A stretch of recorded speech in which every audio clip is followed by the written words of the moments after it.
What is up, everybody? Welcome inside the Guilty as Charged podcast. My name is Steven, and I am the host, as always. Excited to dive into. We'll have fun today. We'll make it fun. This is not a super great episode, but in terms of the topics at hand, but we'll make it fun as we always do. So here today to talk about the linebacker class. With me is my guy Tyler. Tyler, what's up, man? How's it going? I tried to get sick. I tried to contract every disease I could to get out of this, but we got to do it. We're going to talk the linebacker class today. This is one that we kept on pushing off, and we had to get it in at some point. So we're gonna have some other things to talk about. Thankfully the Chargers did us a few favors by having some good quotes down at the ownership meeting. So we'll talk about some takeaways there, including maybe potentially the Chargers trading down, some offensive line movement, and some other things. We'll see how that conversation goes. And then, like I said, we'll rank the linebacker classes in this episode. So it's going to be a fun one. So before we get to that point, we do really encourage you guys to go check us out on YouTube or wherever you guys are listening to us on audio platform. We would really appreciate it if you could leave us a rating or review. If you are watching this, please like the video, subscribe, let us know comment wise if you could, what you think of our conversations today. So give us some feedback on the stuff that we talk about. So any positive feedback we appreciate, and all those comments on YouTube, rankings, reviews definitely help us out, continue to grow the show.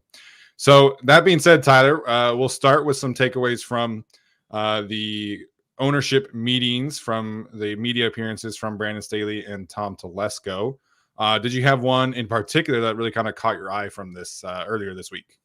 Yes, and maybe this is just wishful thinking or trying to create this and put this into existence, but it's this idea that the Chargers are actually comfortable with trading down and have said it both with Telesco and Staley. The quote is from Telesco: "Certainly when you're in that late first, there's probably a little bit more of a thought." Telesco added of trading back from 21. Essentially, at that point, you're taking a player that you at least have graded as a second-round player. That's all really subjective, but if you can trade back a little bit and pick up and still get and maybe even the same player or close to the same player, then it's a pretty good deal to do.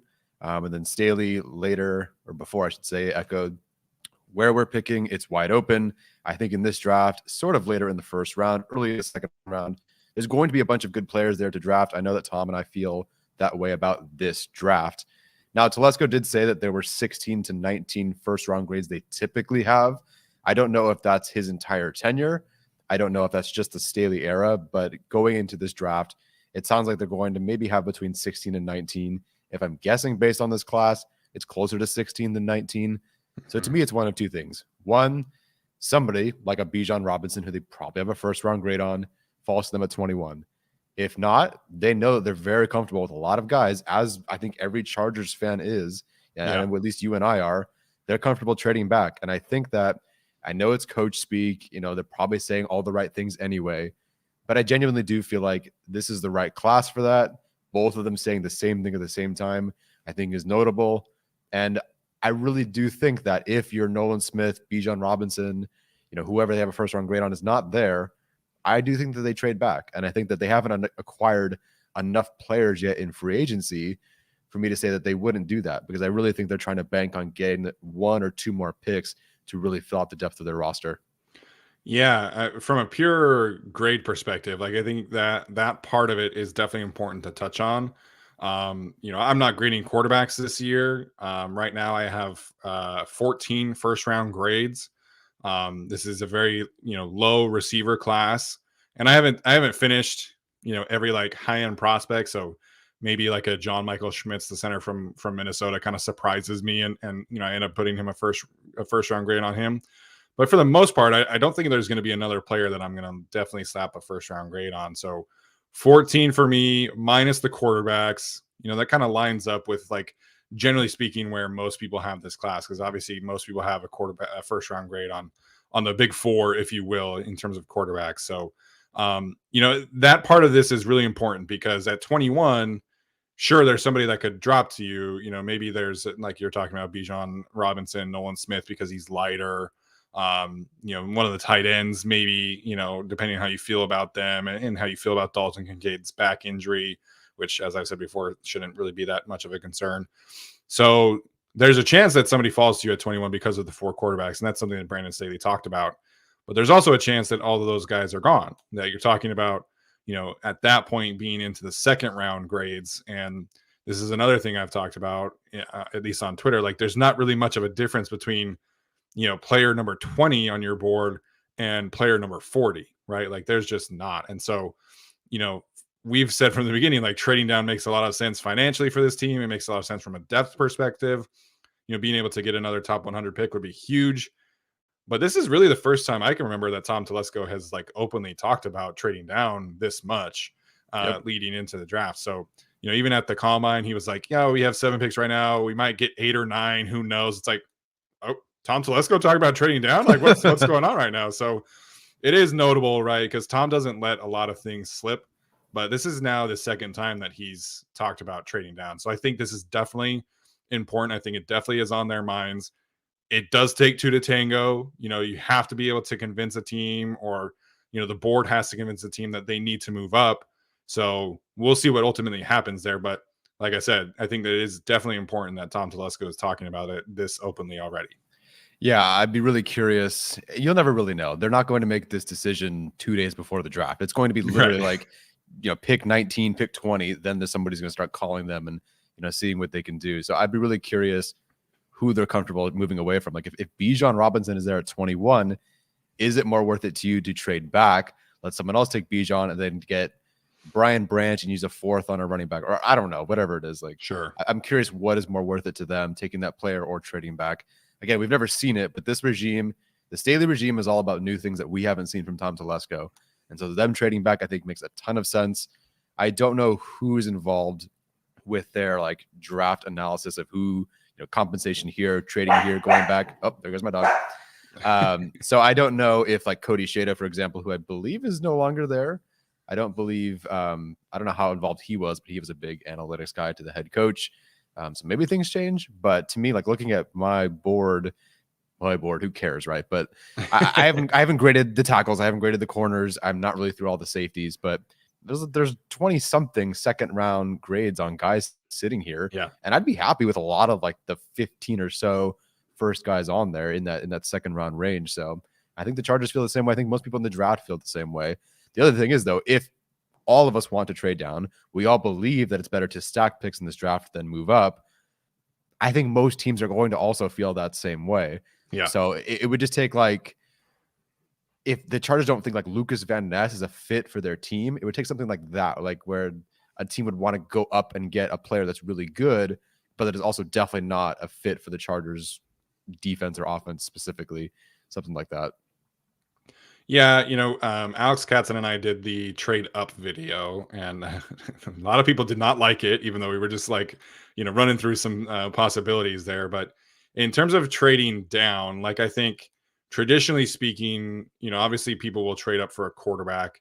That either requires a team to be, very keen on jumping the Vikings, the Ravens, who have been kind of floated as potential like Hendon Hooker options. That's a little early, in my opinion, for Hendon Hooker. I mean, like Arjun pointed out, he's going to be 25 as a rookie, and he's probably not playing from day one. So that kind of is out of the window. But what is possible, right, is the Ravens, the Vikings, the Giants, those 3 teams all need wide receivers, right? They've all been linked to wide receivers. And you could argue the Jaguars as well, even though they have Calvin Ridley back now, is going to be wearing number 0, which I think is fun.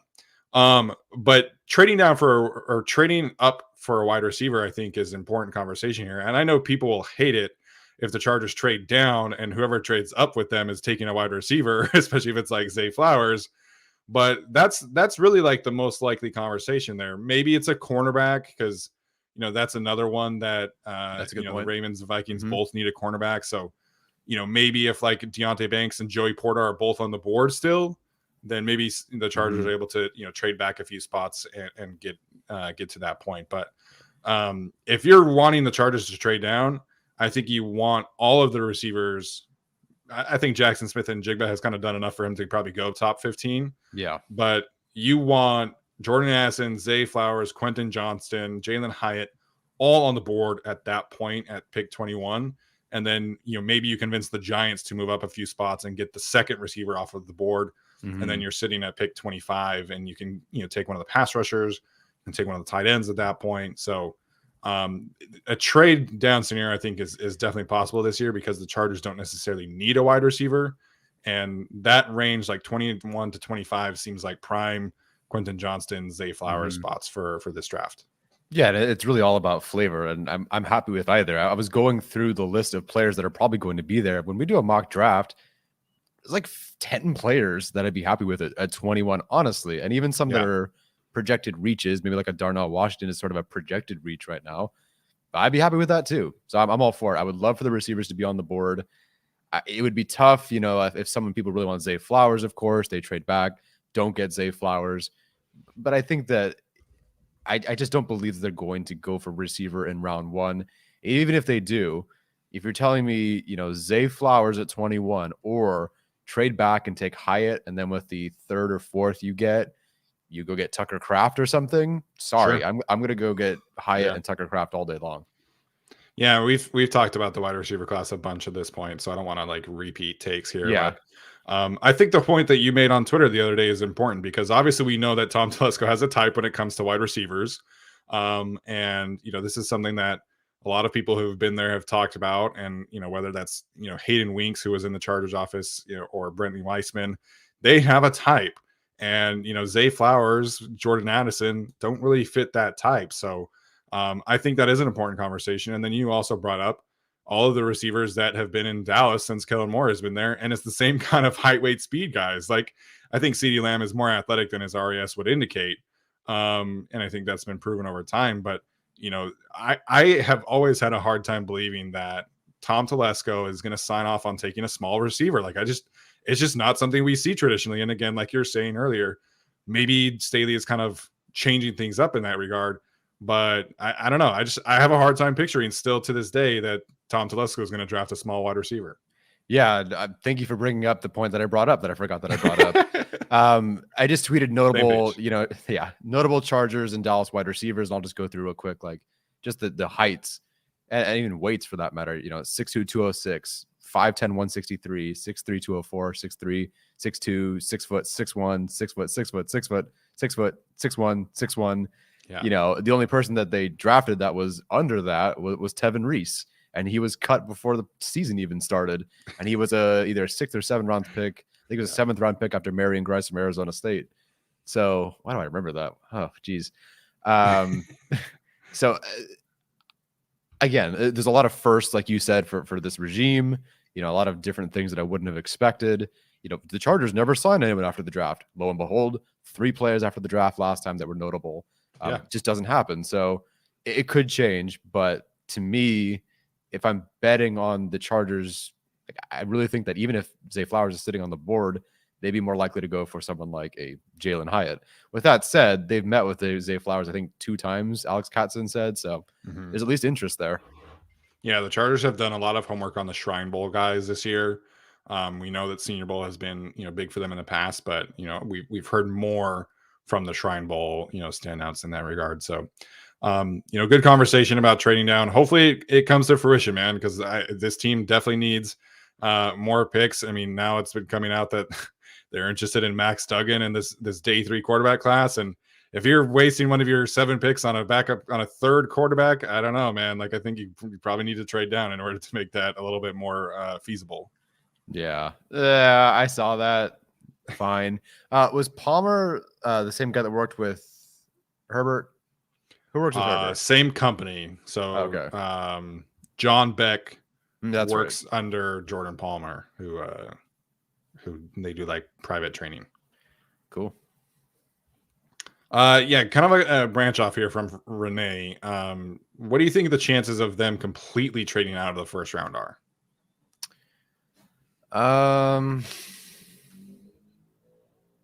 I mean, 1, do they trade back at all? 2, do they trade out of the 1st round? They've always picked in the 1st round, so I think they're going to trade back, but still aim to get that 5 years of a deal, especially with Justin Herbert's contract. Like, if it's a receiver you want that receiver for 5 years, not 4, if possible. Yeah, 100%. I think the 5th year option, I think, is too valuable, especially for this team to be able to have that cost control for 5 years. And if it's Bijan Robinson, right? Like, who knows if he would still be there if you trade down. But you want that 5th-year option for a running back. So I wouldn't necessarily rule out completely trading out of the first round. Sure. But again, like Tom Telesco has never traded down at all. So him trading out completely from the first round would be definitely unprecedented. Yeah.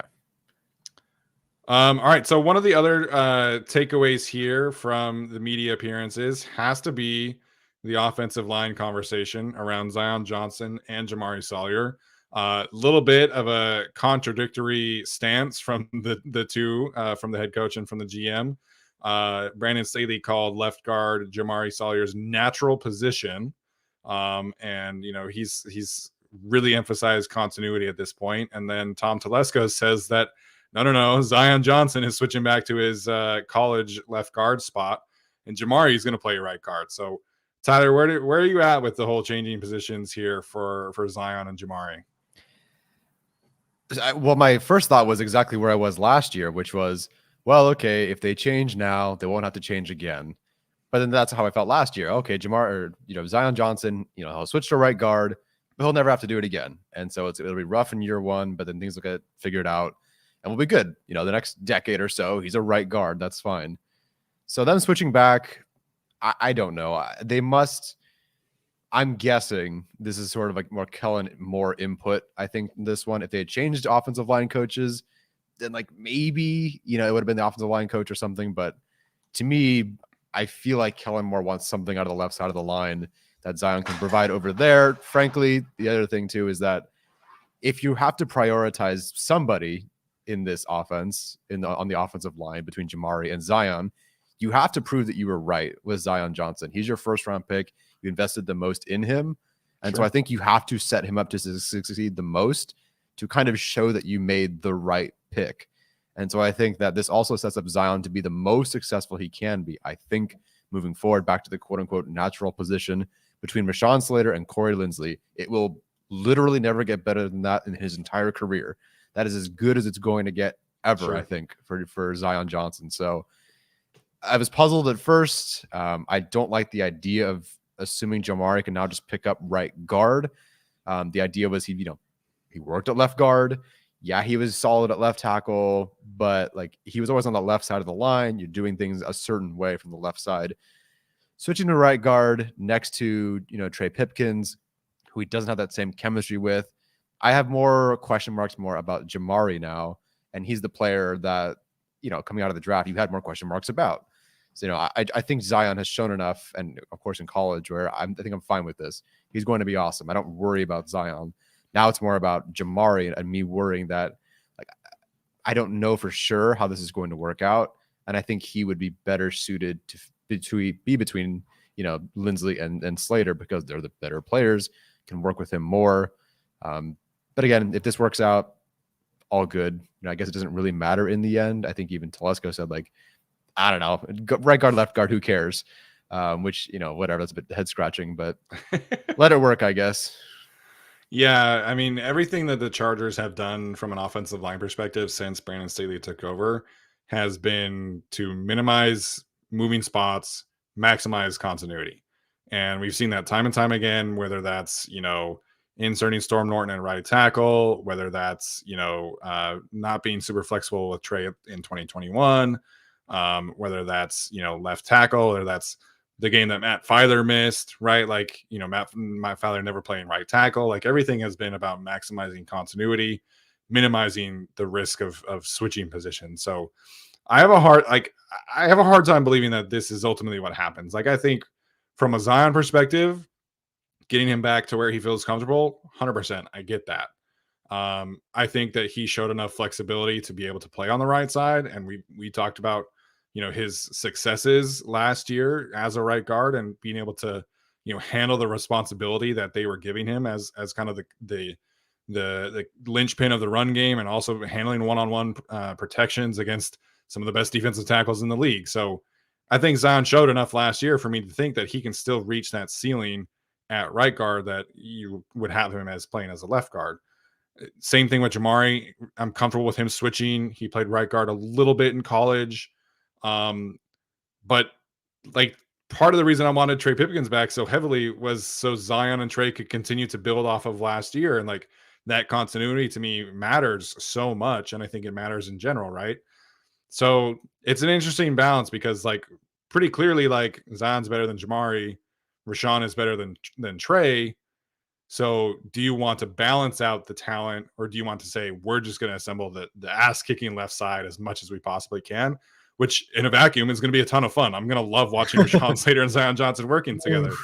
But it creates a little bit too many moving parts for my liking at this point. And again, this could certainly work out great. But to me, it's such an easy math situation, right? Where you plug in Jamari left guard and you're set, right? You have all 5 spots locked and loaded. There's no concerns. We know that Zion can play right guard.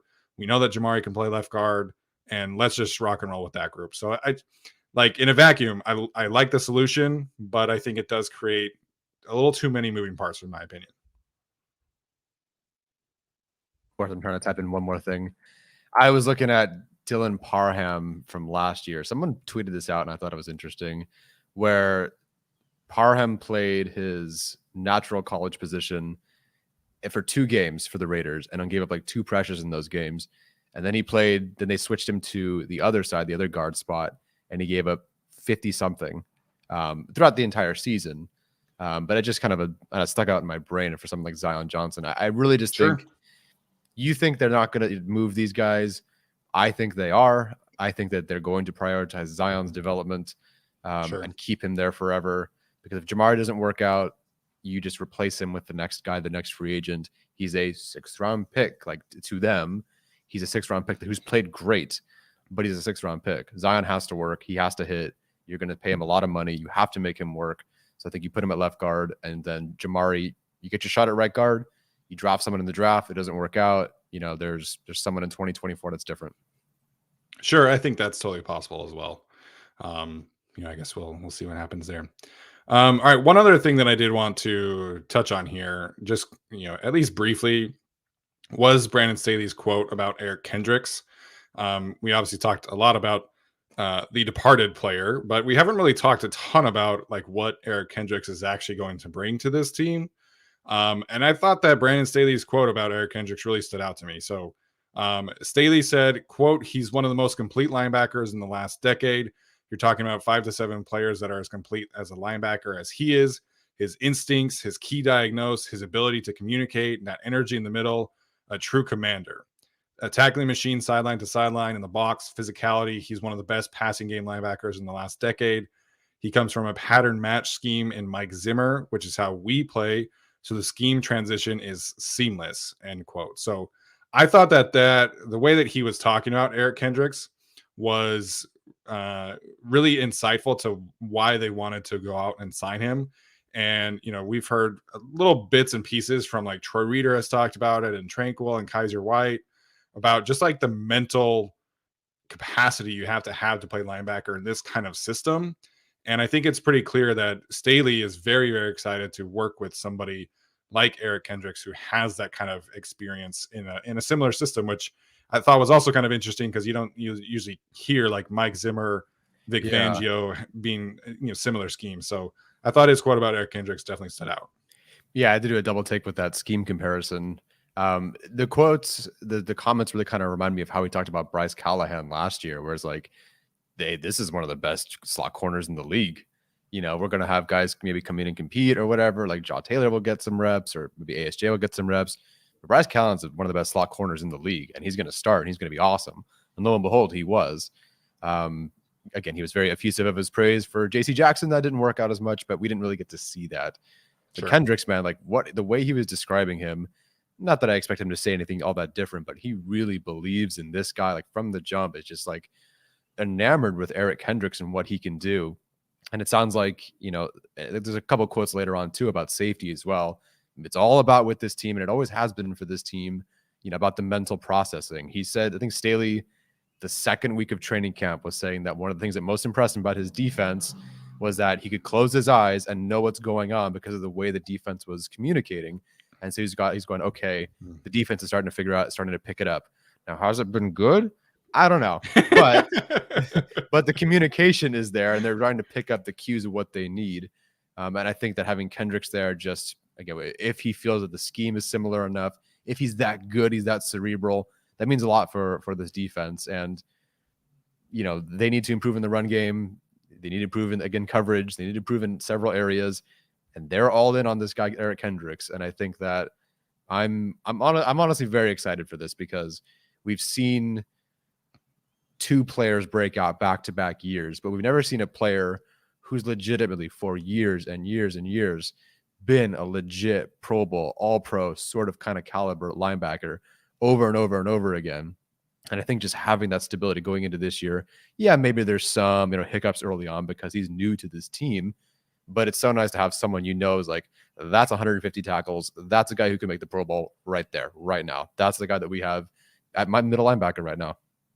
Yeah, and I think that experience does pay a lot of dividends, because he knows what it's like to be that middle linebacker, whereas the Chargers the past 2 years, that was never really Kazier's game, right? Like he was he's drafted to play kind of that Sam spot.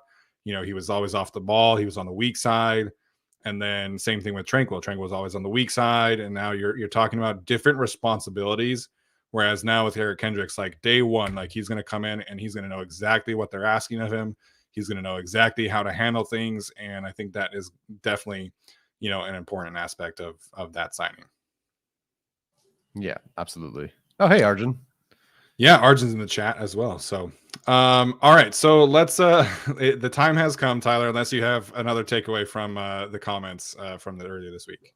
Just quickly, that this is the first time I've seen them criticize a position group, that being tight end, and that they're always looking to add. So you can go back and look at our tight end episode.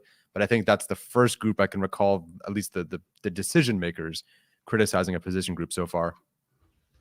Ooh, Arjun in the chat here dropping a bit of a bomb, I guess. He says he had heard from some analytics guys in the league that their metrics had Tranquil as the worst run defending linebacker in the league last year. Thanks. I have a question. Are you sure that wasn't Kenneth Murray? Yeah, he definitely wasn't the worst in the league, because he was better than the one on his own team. I think that's probably a little bit too harsh on Tranquil. I think that he certainly had his weaknesses, but I thought for the most part he was a very impactful run defender. So excited to see what Eric Kendricks brings. But yes, in terms of the tight ends, we'll have to spend a little bit more time on that at some other time. But I thought Staley's comment about vertical angles coming from the tight end position was definitely something to keep an eye on in terms of drafting a potential tight end early on day 2, potentially first round. We'll see what happens there. Yeah, that definitely piqued my Luke Musgrave interest, and Sam Laporta. Absolutely. All right, so we will definitely have our linebacker conversation now at this point. So this is an interesting group. This is definitely not a year that you want to be able to draft a true linebacker number 1. But it is what it is. Excuse me. There's some fun players in here, and they're, like, in all seriousness, there are some quality prospects. I do think it's just kind of an underwhelming class. So, Tyler, why don't you kick us off with your linebacker who just missed your top 10 or top 8, I guess. Okay, linebacker who just missed. I have Ivan Pace Jr. Nope, that's not how you spell it. Ivan Pace Jr. from Cincinnati. Whew, okay, typing. There we go. Statistically, probably the best of the bunch, I think, in terms of just pure raw numbers.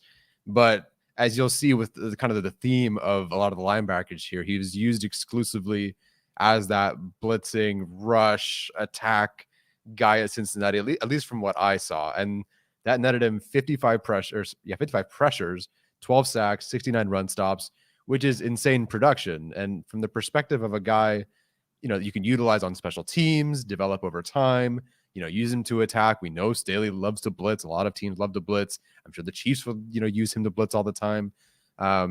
There's a heck of a lot to like, but his role is just so specialized. And again, a lot of these guys are like this, that you're banking on a lot of playmaking ability translating to being a diagnoser and a down-to-down guy in the NFL. And then I guess kind of the key tiebreaker here with some guys that are very similar, in my opinion, was that he is 5'10", which is a bit undersized by NFL standards. So a lot to like as a playmaker. And again, the numbers say that he is a playmaker and he can do a lot of things. But in terms of the linebackery things, and especially the linebackery prototype size, just lacking in that department right now. Yeah, no, I think he's got a lot of fun reps on tape, right? Like his work as a blitzer is probably the best in this class, I would say, in terms of like being an impactful rusher. Mm-hmm. So there is a lot to like. He's number 10 for me right now. So Okay. he just missed my just missed, I guess. So there's a lot to like. You're just not getting a true like starter if you draft out of the base. And I think his athletic limitations are definitely notable. And you talk about size, like you watch him on tape and him playing at Cincinnati, like you watch Cincinnati versus like SMU, and he looks small in that game. Like you turn on, his tape against Notre Dame, I think they played, and he looks tiny, man. Like he's a small linebacker, and that's just not my thing. So college linebackers, it's a frustrating group because there's so many like undersized linebackers who are like former safeties or who are like more like overhang slot defenders who maybe played a little bit of that role, like Trenton Simpson, for example. And that's just not my thing. Like I think you got to be a little bit bigger. You got to bring some size to the table and be able to stack and shed and handle the physicality in the box. And there's just not a ton in this group, and that's okay, but it's definitely worth talking about. So number not number, I should say. The just missed for me is going to be DeMarvion Overshown from Texas. Oops, spelled that wrong. So he is a longer linebacker. He's got some good length to him. I think he's 6'2". He only weighs like 225 pounds. So he's an athletic freak. The RAS score looks fantastic.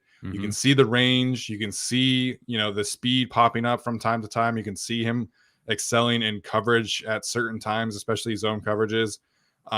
But again, like he's a bit of a liability in the run game. He's not super physical at the point of attack. So I'm okay taking a chance on him on day 3. That athletic profile definitely does pop. Maybe there's some things to develop here and take a chance on. But I think he's a little bit too space and chase for me. And frankly, the Kenneth Murray scars are real. Yeah. Sorry. Of course, it's an ambulance right now if you can hear that. But DeMarvion Overshown was actually my number 10. So he's the just miss. So we're kind of in the same range with him. Yeah. They even tried to use him at edge against Alabama. Yes. I don't know if there were more plays that were like that in different games, but I saw a lot of edge reps, which were fine, but that's not what it's not like Sanders, for example, who can actually play edge a lot more. A lot of athleticism, a lot of range. If you want someone who can carry a running back out of the backfield or a tight end of the flat or something, he can do that. He's a rangy guy for sure. Just wasn't my favorite, and really kind of the theme of this class as well is, not the best tackler as well. Yeah, that's definitely something that stands out on film and definitely in statistics as well. Middle of the pack missed tackle rate for the last 2 seasons. So I'll go next here. Number 8, I am going to put my guy Mohamed Diabate from Utah/Florida. At number 7, I'm going to have Dorian Williams from Tulane, who we kind of talked a little bit about when we did our mock draft episode. And then number 6, I'm going with Owen Papau, I think is how you say it. I know there's an Auburn guy who that's way cooler. Owen Papau is way cooler than Papo. Yes. So I don't know if you want to talk about Diabate. I guess I can talk about him, but Papo, I think like there's definitely some head scratching plays here. But if you want the physicality aspect of playing linebacker, I think Papo is probably the best one outside of Jack Campbell. So he's definitely not afraid to come up and hit a guard and take him head up and be able to really put his body on the line. There is some elements of Denzel Perryman where it's a little too reckless at certain times, which gets him in trouble a little bit. He's a little too casual of how he's gonna throw his body out there. But in a class that really kind of lacks that oomph, that physicality. Papao does stand out to me. He does have the size. He does have a frame that really kind of lends itself towards him adding like some natural weight and bulking up in the NFL. So Papao, I think he was like the number one linebacker of his class. I think Auburn fans probably feel like he disappointed a little bit in that regard. But I think there's definitely some untapped potential there from a physicality standpoint. If you can kind of hone in the technique, hone in the recklessness, Papao is somebody I would be a little bit more interested in on day 3. Awesome. I have not watched him, so I'd love to watch him. I've also not watched Diabate. So if you'd like to talk about your Utah guy, please. Yeah, Diabate is a guy who he's a bit of a tweener. They brought him in because they wanted somebody to replace Devin Lloyd. And, something that made Devin Lloyd so good is that he could play on the edge from time to time. He could, rush very effectively as a blitzer. And so Diabate has some kind of overlap there. I think he's the second most athletic linebacker in the class, according to the RAS page. Oh, wow. Okay. He definitely is smaller. I think he's only like 6 feet tall. He's like 225 pounds. So it's a bit too much of a project for me. And in a normal linebacker class, he probably doesn't even make this list. So there's athleticism there. His ability as a blitzer is fantastic. Definitely could be a special teams demon in the NFL. Just from that sheer speed, height, weight profile. There's just not a lot of true like linebacker stuff. Like if you watch the Florida tape, it's really frustrating because we were all expecting a revenge game and they just went right at him, man. Like they knew exactly how to attack him, and whether it was like misdiagnosing things, whether it was not being able to handle the blocking scheme, there's just not a ton of true linebacker stuff there. So yeah, very athletic, probably the second most athletic linebacker in this class, but he's a work in progress because he hasn't really done enough of the true linebacker stuff, throughout his life. Yeah, I will say if you're looking for a special teams linebacker, there's a lot of dudes, like all these guys are going to be awesome on special teams. Yeah. They're all so freaky athletic, so productive. So yeah, I think I'll have to watch him. I'll have to give him a watch for sure. Although he is number 8 on your list, so I don't know if that's like a now that we've each rated 10, we're like like Gavino's in the chat. Gavino mentioned I think the Wake Forest one. I'm like, I don't know if I want to watch another one, but I appreciate Gavino's scouting report. Yes, no, I'm gonna let linebackers be. And if they draft one, by golly, I will watch them. But I'm good for now, though. Thank you. Yeah. All right, at number 8, I have Dorian Williams out of Tulane. Guess I could have just copy pasted that. At number 7, God help me, I have Henry To'oto'o out of Alabama. And at number 6, I have Noah Sewell from Oregon, who was really good against Utah. Then I didn't think he was good after that. To'oto'o is the guy that I'd like to talk about either first or I guess first. Yeah, go for it. Just got to point out that he was at Tennessee for 2 years while Derek Ansley was the defensive coordinator there. So that's probably worth remembering when you're doing your mock drafts, I guess. Yeah. He does a ton of the linebackery things, right? He does the stuff that you'd like to see. He is physical and he does like to work downhill. It's evident in he's one of the better run stop and average depth of tackle guys in this class. I think he does carry running backs and tight ends well. Again, Alabama defensive player is athletic and plays good football. That's him. Like he's a guy who's very talented. Wouldn't surprise me if he was a 4 or 5 star sort of guy. If he wasn't, fine. He can carry those running backs and tight ends well. I don't love him as like a slot corner type or something like a Brian Branch, for example. I don't think he's like a great coverage linebacker from that man-on-man perspective, but doing the necessary linebackery things, I think he's good there. It was really impressive that he went to war with Darnell Washington. There's a couple moments where he has to just meet Darnell Washington as a blocker. And Washington definitely got some wins in there, of course, as someone that big is often to do, but he also got in his licks as well. And in coverage, it was a good back and forth there as well. There were some really good coverage reps by him. Then Washington would score a touchdown because he's 32 feet taller than he is. And then To'oto'o would, break up a pass. It's like, okay, that's a really good battle there for someone. Like, it's very difficult to cover Darnell Washington or go up against him in the blocking game. So that's really impressive. Smart player, 4 years of good production, 43 pressures, 8 sacks, 256 tackles, 140 run stops in 4 years. And he could easily be linebacker 2 or 3 in this class, if not for one thing. The one thing that I haven't mentioned yet that always kills prospects for me: missed tackles. And he has, in 4 years, 60 missed tackles. For reference, although he played fewer snaps, JT Woods had 41. There's similar pros and cons there, because I don't believe this is a diagnose IQ perspective thing. I think it's more the radar. It's less like broken tackles and like stuff like that. It's more just the radar and the tracking that seems to be an issue. So you get a lot of good things out of him. And again, like he, based on the stuff that he can do, and you kind of have to look at this list as like what can these guys do right now? Yeah, He can do a lot, as much as a lot of guys on this list. But the 60 missed tackles in 4 years is a lot. And it's like 14, 15, 17, 14 or something like that for all 4 years. It's not like this is a rookie thing, for a freshman thing that he ironed out. It's just consistently a problem. So he's not higher. Yeah, I didn't end up grading him for a lot of what you said in terms of the missed tackle rate. And again, he's kind of a smaller player, so I didn't, prioritize him.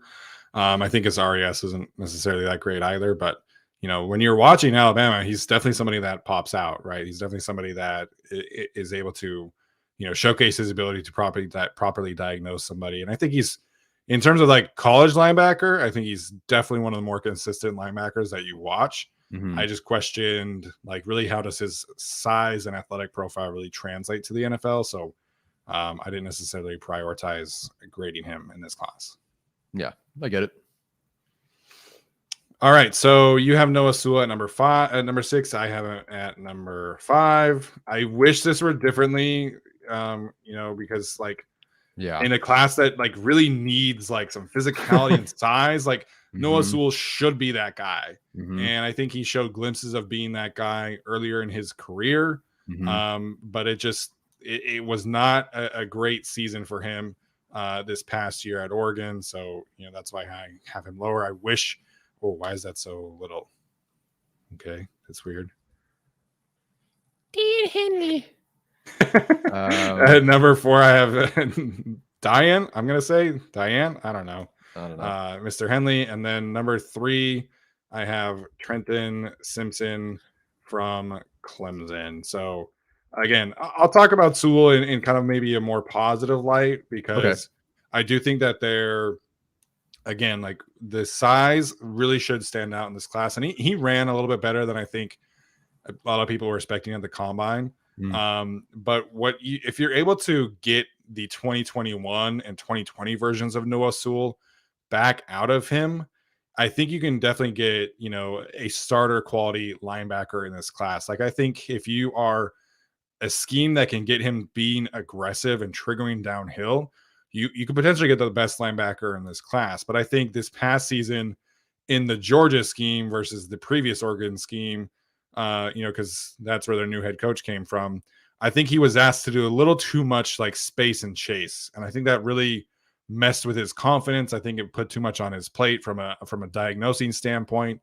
But if you're just going to ask him to come downhill and play the run, I think he's one of the better linebackers in this class. So there's some athleticism concerns for some people, and I understand that. And I think from a coverage standpoint, there are other concerns as well in terms of like zone coverage. But in this class where you're like really looking for size, really looking for physicality, I think if you draft Noah Sewell and put him in a scheme where you're not going to ask him to be a key third down player, you're not going to ask him to be like a carry tight ends across the field or carry wide receivers across the field, you can get some really quality football out of Noah Sewell. But he's definitely scheme dependent. In the right system, I think he could work. But if you're going to come in and ask him to be a 3-down player, be a coverage player, go out in space, run sideline to sideline, I think you'll be disappointed. So again, kind of specializing these players. But if you're a coach who knows that you can just be physical with him, I think you can bring some value to your team. Yeah, there was a play in the Utah game where he didn't like Utah converted on 4th and short or whatever it was for a first down, and maybe a quarterback sneak, but like he was just lined up there and going to war with the offensive line, and almost held it himself. And it's like, wow, and this is in 2021. You're Yeah. thinking like this dude is in the trenches, and you look at him, and it's a game with multiple run stops and pressures and an interception where he picks off sitting in zone, breaks in front of a slant and picks it off. It's like, wow. That's the first game I started with him. And I thought, why is this dude not getting more? And then you just go to 2022 and you're just not seeing the same guy. And, the missed tackle rate isn't so great. I was hoping for at least like a Darian Beavers out of Cincinnati last year where like, okay, maybe like he's not a great coverage guy. Maybe he, but he's like a big dude. I think Beavers is like 2 inches or 3 inches taller. But they're still thicker guys. And I was so hoping for at least like a downhill thumper or something. And I just didn't get to see that. So if you take him and you can get him back to where he was, wouldn't surprise me if he's one of the 2 or 3 best linebackers in this class when all is said and done. But where he was in 2022 just wasn't enough for me. So yeah, he's at 6.5 for you. You called him, we talked message before this, like kind of disappointing. And I would say that's true. Like I didn't have any expectations going in, but after that 2021 game, I'm like, this is the guy. I'm going to love this player. And I just didn't after that. Yeah, he's definitely a box player. Like you want like an old school linebacker. Like, a couple of people on draft podcasts I've listened to have said it. He's like a perfect Patriots linebacker, right? Like, you have him rush the passer on 3rd down as opposed to covering, and you can get a lot of value out of Noah Sewell. But, in terms of like the Chargers and like what they like to do with their linebackers, this is not a great fit for him. We're seeing a lot of that with Kenneth Murray right now. So, I think, in more of an old school, physical scheme, like maybe Pittsburgh is a good spot for him too. Somebody that will just let him be a box linebacker. That's where you want him to thrive in. Yeah, definitely. Okay, I will jump into my list. I believe he wouldn't be on your list then. That's Ventrell Miller from Florida. Yeah, from Florida. Honestly, I was skating through the list and jumping around between like the better guys, the quote unquote worst guys, looking for anything. And I am glad I watched Miller. So he's number 5. At number 4, I also have Deion Henley, Washington State. Never watched State. There we go. And at number 3, I also have Trenton Simpson. So I guess we're not too far off outside of the players that we didn't watch. Again, everyone's watching our show for discourse, and we're just going to agree with each other, but whatever. So Ventrell Miller, a player that he's 4th on my list, so it's not like I think he's woohoo, or 5th on my list, excuse me. But he's probably my favorite as a gem. I think I really do like that. Eventually, it was just refreshing to see a player attack the line of scrimmage as a run defender. Obviously, take on those blockers, meet the ball carrier, at the line of scrimmage, behind the line of scrimmage. I believe he's either 1st or 2nd in this class of like the 18 or so that I have ranked in average depth of tackle in the run game, which I believe it's 1st. I could be wrong. He just plays the position against the run, in a way that you love because of that physicality. Against Utah, if you recall the 4 attempts Utah tried to run the ball in from the goal line, he was involved in preventing them from doing that, including being the guy on 4th down that dropped Tavion Thomas on 4th down and prevented them from getting a touchdown on 4th and goal. So that mentality is just very rare in this class, to be honest. I think the same way you might like a Papau or Papo. And so just watching him going against like Utah's interior, Tennessee's interior, you really just see like the physical parts of the run game. I never really got a sense that he's like an elite tester. I don't believe he's tested at this point. And I don't think he's like a prototype at the position, but I do think he is like smart enough to carry running backs and tight ends. Not the most athletic maybe, but I think the IQ is definitely there. I just don't think you're gonna get like a legit coverage coverage linebacker immediately. But I mean, I'll take it honestly. Like he does diagnose, he does read in the run game. He's fine taking on blockers. He wants to work downhill. Best average depth of tackle in the game for at least this class, which isn't saying a lot. But it does mean a lot to me that he's trying to go and attack the line of scrimmage and make plays behind the line of scrimmage. I believe his average depth of tackle is like 2.4 yards. Something like Jack Campbell's like 3.1, I believe, which isn't like a huge difference, but at least shows you like this guy's trying to make plays closer to the line of scrimmage than wait for guys. Yeah, Ventrell Miller, definitely, did not watch him outside of the Utah game, but I mean, listen, Tavion Thomas is not an easy guy to tackle, and Ventrell Miller was doing it all game long against us. So I think coverage is a bit of a liability. I think Yeah. Utah really isolated him with Dalton Kincaid and Brant Keithy in that particular matchup. But in terms of playing the run, I do remember against Utah, he was very, very active. So Mhm. yeah, definitely. I might watch him. I don't know. We'll see how the You rest don't of have to. the rest of the month goes. But I think we're going to be pretty similar here in terms of Yeah. the top two. It's Drew Sanders from Arkansas, and number two for me, and then number one is Jack Campbell from Iowa. Mhm. So I was very hesitant on Drew Sanders at first because I think like you watch his Alabama tape and there's some good flashes Yes. there as an edge rusher Mhm. and kind of gave me some like Kyler Fackrell vibes. I'm not just saying that because he's Okay. white, just like similar styles. But I was a little surprised. Like I turn on Arkansas and I'm like, this guy's an off-ball linebacker. I thought he was an edge rusher. Like, what the heck is happening here?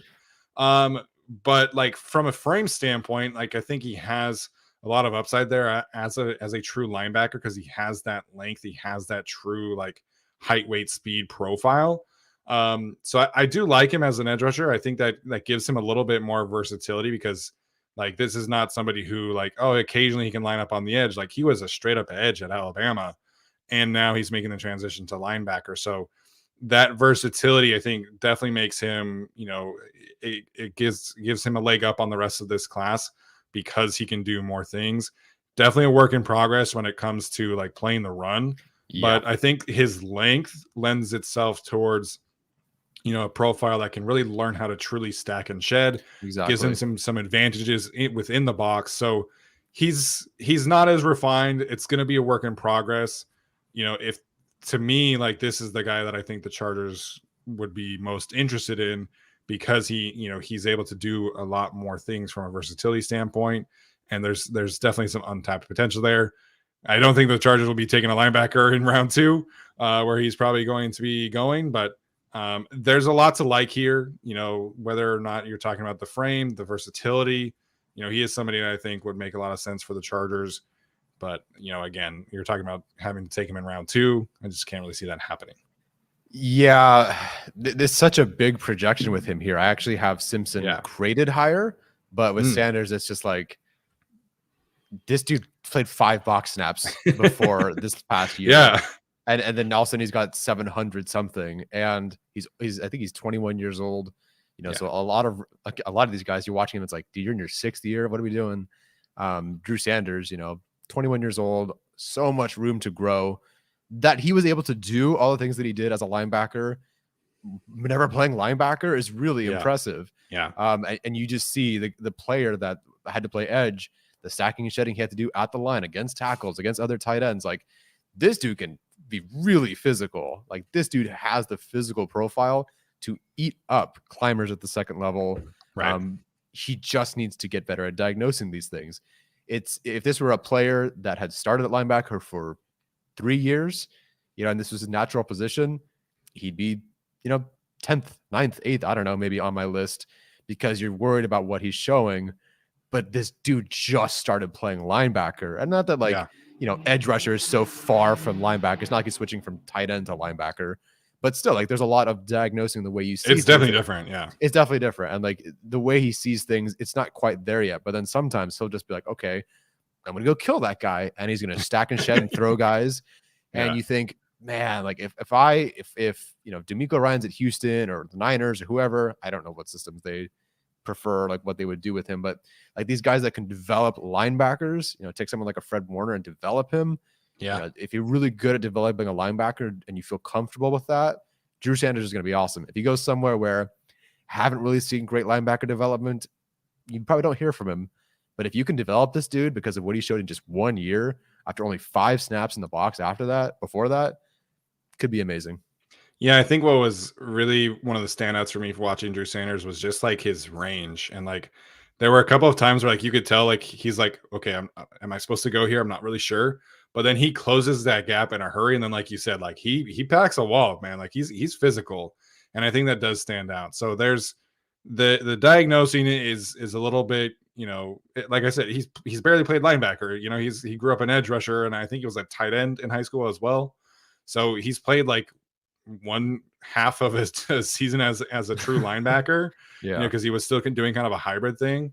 So there's a lot to like here. There's a lot of upside. He's kind of a ball of clay, if you will. And just like his range, his length, his size, it all stands out, especially when you're talking about this class. So Jack Campbell, far and away linebacker number one for me. Yeah. This is the biggest gap of any 1 versus 2 of any group that I've graded so far. I don't think Jack Campbell's like a perfect linebacker. I have a 6.8 grade on him, which is kind of like, it's a mid second round grade, like high second round grade.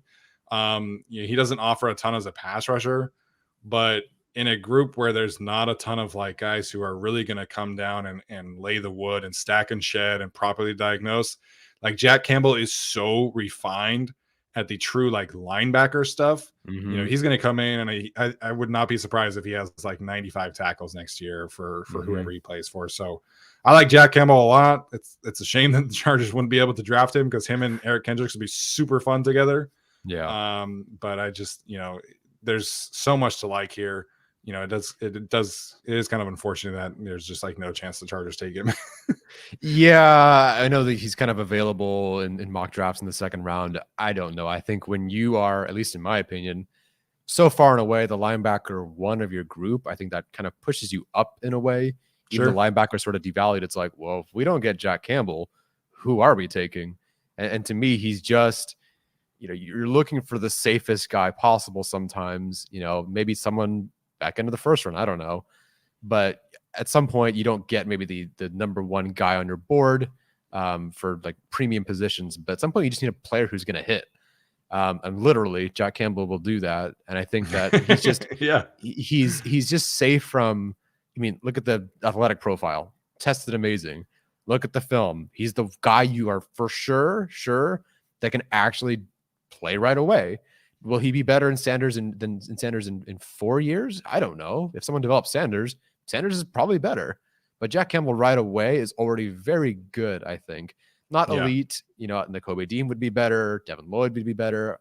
Chad Muma, I would argue, would be better. Maybe debatable there. But I'd say Muma I'd say Muma and sorry to cut you off. I'd say Muma and Jack Campbell would be very similar for me. Yeah, I could say that. So he's not like the greatest linebacker, but I just think the numbers are good. The testing is good. The film is good. You feel very safe about him. He actually plays linebacker position like you quote unquote want to play linebacker position. The first couple of games I watched of his, I wasn't in love. Then I watched him play Ohio State. And for whatever reason, like, I don't know what they did to him. But he was very unhappy, stacking and shedding. No problem. Like that was the game. I was like, dang, that's what everybody's been talking about. And you see it. It's honestly a kind of a no-brainer for me. I do think he is linebacker one. Will he be the best in 3 years? Who knows? But right now, he's linebacker one, and I feel honestly very comfortable about that. Yeah, absolutely. So a lot to like about Jack Campbell. I'm a big fan of his, and be very interesting to see where he ends up going, because I think a lot of the teams who still need linebackers. I mean, you're probably not going to take one in the first round. I mean, you're definitely not taking one of these linebackers in the first round. So maybe he is there for the Chargers at pick 54, but given their needs on offense, I would just be very, very surprised at a linebacker in round 2. Yeah, I think you paid Kendricks enough, and again, that would be the cutoff for competing with Kenneth Murray to actually beat him out legitimately for a legit competition. I think you have to take someone in the second round. If you get someone in the third round, I don't think you're beating out Kenneth Murray in year one. Now, do I and Chargers fans feel like that linebacker might be better? Sure, but this is we know how the Chargers operate. So this is, if they want to take someone to beat out Kenneth Murray now, it'll be in the second round. Otherwise, I don't think anybody else does. Yeah, absolutely. So I will say, like, from a Chargers perspective, I think I'm probably good on linebacker at this point. I think my preference would just be to bring back Calvin Oy and bring back that vision that the Chargers had for him. If they want to draft somebody, it's got to be somebody who blitzes at a high level, because I do think they are going to miss Drew Tranquill's blitzing ability. They don't really have that right now outside of Kenneth Murray. Nick Neiman's not a great blitzer. Eamon Ogbongbemima's not a great blitzer. Kendricks is kind of past his prime in that regard. So if they do take a flyer on somebody at day 3, it's got to be somebody that can at least give you some kind of pop as a pass rusher. Maybe that's a Diabate. Maybe that's a, Noah Sewell. Just kidding. Not Noah Sewell. That was dumb of me. I don't know why I said that. But it's got to be somebody of pass rusher. Maybe it's Ivan Pace. I don't know. But that's the one thing that I think if the Chargers are going after a linebacker on day 3, it's got to be somebody who can give you something as a pass rusher. Yeah, I would agree. Or and hear me out, guys. Just play Nick Niemann, please. Yes. I don't know what's preventing them from doing it. I get he's a special teams guy, but like the dude walked into preseason, led the entire NFL in like run stops for the preseason as a rookie, and they're just like, and he's fine on special teams. Like and he blocked a kick or a punt, I should say. A lot of good roles there, but like I'll be completely honest, remembering how he played in college and watching him after they drafted him, like he would be linebacker 5, 6 in this class, to be completely honest. I think he would be higher than that, man. Because he Nick Niemann legitimately, and again, we see Jack Campbell from Iowa as well. He can legitimately play linebacker. Like he was diagnosing, attacking, stacking, shedding, a high RAS profile. Like I really wish they would give Nick Niemann a shot. Maybe they will, but they have a first rounder in the way who, again, if Kenneth Murray starts, I hope he's awesome, but we'll see. Yeah, no, Nick Niemann for me would be ahead of everybody in this class outside of Simpson, Sanders, and Campbell. Like Dan Henley, like there's a lot to like there, but it's like he's a 23-year-old project. Like I just have a hard time like really wrapping my arms around this group. I haven't watched Ventrell Miller, so maybe that's kind of that guy. But Nick Niemann, I think is definitely somebody who deserves a shot this year. I'm very curious to see what they do because last year they carried 6 linebackers. In part because of special teams, right? Because Troy Reader, Nick Niemann, and Eamon Ogbongbemiga were all special teams players for them. They don't have Troy Reader. They only have 4 linebackers on the roster right now. I think 4 was what Staley carried on the Rams. I don't think it's going to be 6. So I don't know. Maybe they're set. Maybe this is the 4. They take an undrafted free agent shot on somebody, and then that's it. I hope Kendricks is awesome, man. The depth is concerning because like Eamon has shown flashes, Nick Niemann has shown flashes, but there's not a lot of trust in that group. That's why I figured Troy Reader would just come back because it's like they know what he is. Like, they have that veteran, linebacker 3 that they like, but at some point you kind of do got to see what you have in Nick Niemann and Eamon Ogbongbemiga. Yeah. Oh gosh, Ventrell Miller's 24 years old. Shit. I'm definitely not watching him now. I hate this linebacker class so much. Oh my god. This class was so frustrating for me. I would like alternate in back and forth between like receivers that I hadn't watched yet or like offensive linemen because I'm like, I need a break. I can't keep doing this. Yeah, I saw you on Twitter like, okay, oh god, who's the guy from the UCLA? Not Gaines. Antonio Mafi. Yeah, he's like 320th on the consensus board, and you're like, I'm gonna watch him instead of these linebackers, or I'm gonna watch A.T. Perry. How about some A.T. Perry film? Yeah, had to take a break. I couldn't keep doing it. 20 about to be 25. Oh man. All right, whatever. He's gonna be great. He's all right. Fine. There we go. So I appreciate all of you draft nerds out here that stuck around for our linebacker conversation. That was a lot of fun. You guys are sick. Hey, you said that we were not going to have 30. We got 155 right now watching. Yeah. Well, okay. Well, never mind. I can't say it because we talked about with someone else earlier that we hit about 150 today. And so, yes, not more than 30 though. Thank you guys. I would hate to do that. Yeah, appreciate it. Yeah. So that's the linebacker. That's linebackers. That's linebackers. Wrapped it up. Woo! Sunday's episode is going to be a lot more fun. We decided it was going to be interior offensive line, correct? Yes. So this interior offensive line class is amazing. I love this interior offensive line class so much. Granted, I love offensive line and play in general, but I think you can get through like 12, 13 guys and find some quality interior offensive linemen in this class. This is a very deep interior offensive line group, so I'm excited to dive into that one.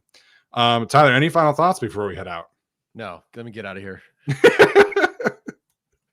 All right, that's going to do it for us today, guys. Appreciate everybody for tuning in. Again, like I said, make sure to like the video, subscribe. If you're listening, make sure and leave us a rating and review. And we'll see you guys on Sunday for interior offensive line. We'll also take some questions that day as well. Hope you guys have a good one.